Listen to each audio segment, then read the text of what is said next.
రాజకీయాలకు అతీతమైనటువంటి తిరుమల క్షేత్రాన్ని మరొకసారి రాజకీయంలోకి లాగేటువంటి ప్రయత్నాలు చేస్తా ఉంది వైసీపీ. మరి ఈ క్రమంలోనే భూమన కరుణాకర్ రెడ్డి గతం నుంచి కూడా టీటీడీ అలాగే తిరుమల చుట్టూనే రాజకీయాలు తిప్పిన వ్యక్తి తాజాగా మరొకసారి టీటీడీ బోర్డు పైన అలాగే తిరుమల క్షేత్రం పైన చేసినటువంటి వ్యాఖ్యలు కొంత వివాదాస్పదంగా మారుతా ఉన్నాయి. మరి వైసీపీ వ్యవహరిస్తున్నటువంటి తీరు, వాళ్ళు అనుసరిస్తున్నటువంటి విధానాలు, వాళ్ళు చేస్తున్న రాజకీయం ఎలా చూడాలి? ఇదే అంశాలు మనతో విశ్లేషించేందుకు ప్రముఖ రాజకీయ విశ్లేషకులు అడుసుమల్ శ్రీనివాసరావు గారు ఉన్నారు. సార్ నమస్కారం అండి. సార్, అసలు తిరుమల క్షేత్రం అనేటువంటిది రాజకీయాలకి సంబంధం లేదు. అలాంటి స్వామి వారిని ప్రతి సందర్భంలో రాజకీయాల్లోకి లాగి దాని చుట్టూ రాజకీయాలు తిప్పుతూ రాజకీయపరమైనటువంటి విమర్శలు చేస్తూ అసలు ఆ క్షేత్రానికి ఉన్నటువంటి పవిత్రతనే దెబ్బతీసే విధంగా వైసీపీ నాయకులు వ్యవహరిస్తున్న తీరు ఎలా చూడాలంటే, నిన్న భూమన కరుణాకర్ రెడ్డి గారు మళ్ళీ ప్రెస్ మీట్ పెట్టి బిఆర్ నాయుడు గారు టీటీడీ చైర్మన్ అయిన తర్వాతే దానికి ఉన్న పవిత్రత పోతా ఉంది, శ్రీవాణి టికెట్ల పేరుతోటి వ్యాపారం చేస్తా ఉన్నారు, భక్తులకి కనీసం స్వామివారి దర్శనం చేసుకునే భాగ్యం కలగజేయడం లేదు, 48 కోట్ల రూపాయలు స్వామివారి సొమ్ము దోచేశారు అంటూ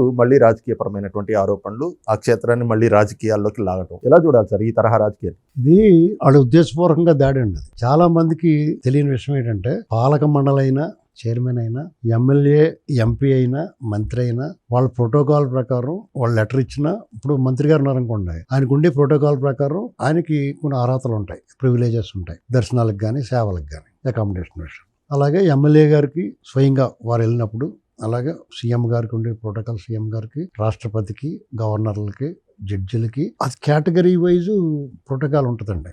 నేను నా స్వీయ అనుభవం మన చైర్మన్ గారితో మాట్లాడిన సందర్భంగా చైర్మన్ గారు ఒక సిఫార్సు చేశారనుకోండి, ఈవెన్ చైర్మన్ గారి దర్శనం వెళ్ళినా కానీ ఈవో కానీ అడిషనల్ ఈవో గారు కానీ దాన్ని సర్టిఫై చేయాలి. పాలక మండలి అనేటువంటిది నాన్ పొలిటికల్ అపాయింటీస్ అంటారు దాన్ని. పాలక మండలి పొలిటికల్ అపాయింటీ, ఇది ఎగ్జిక్యూటివ్స్, ఎవరో ఈవోలు, వీళ్ళంతా మొత్తం అధికారం వాళ్ళ చేతిలో ఉంటుంది. వాళ్ళు కాదనుకుంటే అక్కడ ఏమీ జరగదండి. వాళ్ళు ప్రోటోకాల్ ప్రకారం ఫాలో అవుతారు, అప్లికేషన్స్ ఏమి ఉండవు. ఇప్పుడు ఉన్న వాళ్ళందరూ అలాంటి వాళ్ళు అనుకుంటారు. అక్కడ ఏఈఓ ఉన్నాడు, additional executive officer Venkaiah Chowdary గారు, మహా స్ట్రిక్ట్ అయినా. కాబట్టి ఇక్కడ అందులోనూ తెలుగుదేశం పార్టీలో చంద్రబాబు నాయుడు గారు అపాయింట్ చేశారంటే వాళ్ళు ఆయన పర్యవేక్షణ ఉంటుందని చెప్పేసి ఇలా ఒక్క పొరపాటు చేయడం కూడా ఇష్టపడరు.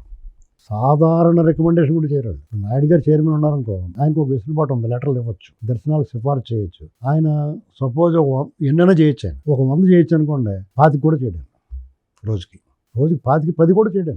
చాలా మంది బాధపడతారు, ఇదేంటి మాకు చేయట్లేదు అనుకుంటారు, కానీ ఆయన అలా చేయడంతే. ఒకవేళ నిజంగా అడ్డగోలుగా వెళ్దాం అనుకున్నా కానీ వెళ్ళినవారు. ఇది తెలియక చాలా మంది వాళ్ళు మోసం చేయాలి. ఇది టీడీపీ గవర్నమెంట్లో, కూటమి ప్రభుత్వంలో దాని పూర్తి వ్యతిరేకం వైసీపీ, అప్పుడు రాజశేఖర రెడ్డి గవర్నమెంట్.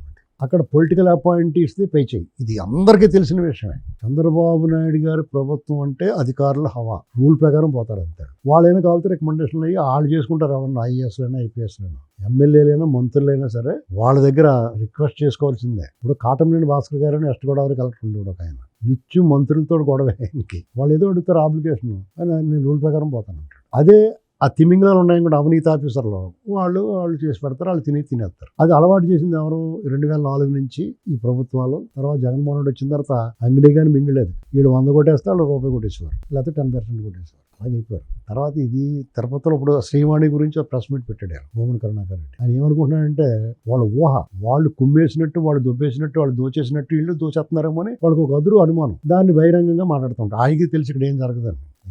ఇప్పుడు మీకు ఒక విషయం తెలుసా, రోజు ఏఈఓ ఆఫీస్కి వచ్చే సిఫార్సు లేఖలో వాటి సమాచారం మొత్తం సీఎంఓకి వెళ్తుంది ప్రతిరోజు. వాళ్ళు చూస్తారో చూడరో తెలియదు, కానీ సమాచారం అయితే వెళ్తుంది. కాబట్టి ఎవరి కాళ్ళు చాలా జాగ్రత్తగా ఉంటారు. శ్రీవాణి టికెట్లు అంటారా, ఫిజికల్గా డైరెక్ట్గా లైన్లో ఉండి తీసుకుంటేనే ఇస్తున్నారు. మీకు అక్కడ ఫ్రాడ్కి అవకాశం ఏముంది? నీ ఆధార్ కార్డు చూపించి నువ్వు లైన్లో నిలబడితేనే పని జరుగుద్ది. ఒక్కొక్కరికి ట్రాన్స్ఫర్ అవడానికి అవకాశమే లేదు. నీ తరపున ఇంకొకటి తీయడానికి అవకాశం లేదు. ఎయిర్పోర్ట్లో తీసుకోవచ్చు, ఆన్లైన్లో బుక్ చేసుకోవచ్చు. ఇక్కడ ఏదైనా నీ ఆధార్ కార్డు, నీ గుర్తింపు కార్డు ఉంటేనే అవుద్ది. అటువంటిప్పుడు నువ్వు బ్లాక్లో సినిమా టికెట్లు అమ్ముకున్నట్టు ఎలా కుదురుతుంది? మాట్లాడడానికి లాజిక్ ఉండాలి కదా. గతంలో వీళ్ళు చేసేవారు ఆ పని. ఎవడేం కొంటున్నాడో, ఎవడు తింటున్నాడో, ఏం చేశారో తెలియదు. అలాగే ఇప్పుడు చేస్తున్నారు, అలా కుదరదు. వీళ్ళ దగ్గర అవకాశం లేదు. నాకు తెలుసు కదా, మేము ఎప్పుడన్నా కావాలి ఎవరికైనా చెప్పినా కానీ అవ్వదు పని. ఎవరన్నా తీసుకెళ్ళండి, కొంచెం చేయండి అంటే, లెటర్ ఇవ్వండి అంటే కూడా ఎవరొక లెటర్ ఇవ్వాలి. అది కూడా అక్కడ అవకాశం ఉంటే అయితే, లేదంటే లేదని చెప్పేస్తారు. అకామిడేషన్ కావాలంటే కూడా చాలా మంది మనకి ఏదో సీన్ ఉందనుకుని అక్కడి నుంచి ఫోన్ చేస్తారు, కొండ మీద వెళ్ళి అకామిడేషన్ కావాలండి. లెటర్ ఉండి దర్శనం టికెట్ ఉంటేనే అకామిడేషన్ ఇస్తారు అక్కడ.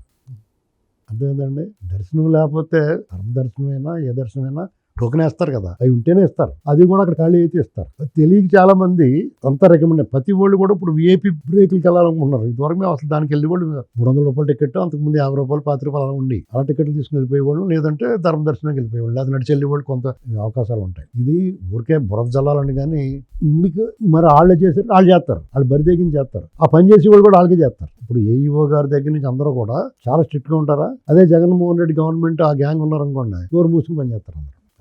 అతని మనుషులు 2000 మంది ఉన్నారు. ఖచ్చితంగా వాళ్ళందరినీ ఏరటానికి నాయుడు గారు వాళ్ళందరినీ తీసేయడానికి ప్రయత్నం చేస్తాడని వాళ్ళ బాధ. కొంతవరకు తొలగించగలిగాడు, కానీ ఇంకా ఆయన శక్తి కూడా చాలట్లా.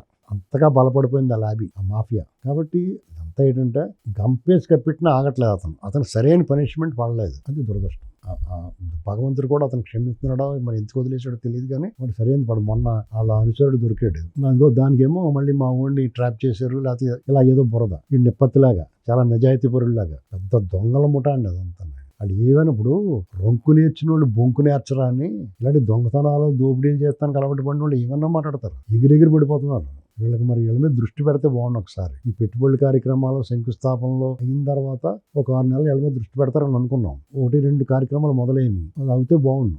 ఒక్కసారి అలాగా వీళ్ళ మీద, ఈ పొడపాముల మీద, ఈ కట్ల పాముల మీద దృష్టి పెడితే, ఆ పాముల మందు కొడితే అప్పుడు దారిలోకి వస్తారు వీళ్ళంతా. అందులోనూ తిరుమల క్షేత్రంలో ఇటువంటి చీడపురు నిత్యం ఏదో గోల రభస చేస్తుంటే వాళ్ళకి నోరు మించాల్సిన పరిస్థితి ఉంది. వాళ్ళు ఫుల్ కోటింగ్ ఇవ్వాల్సిన పని ఉందండి. ఎందుకంటే అది మాఫియా కింద తయారైపోయింది. కొన్నాళ్ళకి వాళ్ళు అలా రెచ్చిపోతుంటే ఏమవుతుందంటే, వాళ్ళ మీద పోరాడగలిగిన వాళ్ళు కూడా పోరాటానికి నిరాశతోటి పోరాటాన్ని నిర్మించుకుంటారు, వదిలేస్తారని. వాళ్ళది అదే స్ట్రాటజీ. నిత్యం వాళ్ళు కింద పడినా, తప్పులు చేసినా, దొంగ నడుస్తుంటే కొన్నాళ్ళకి ఇక విసుగొచ్చని వదిలేస్తారు.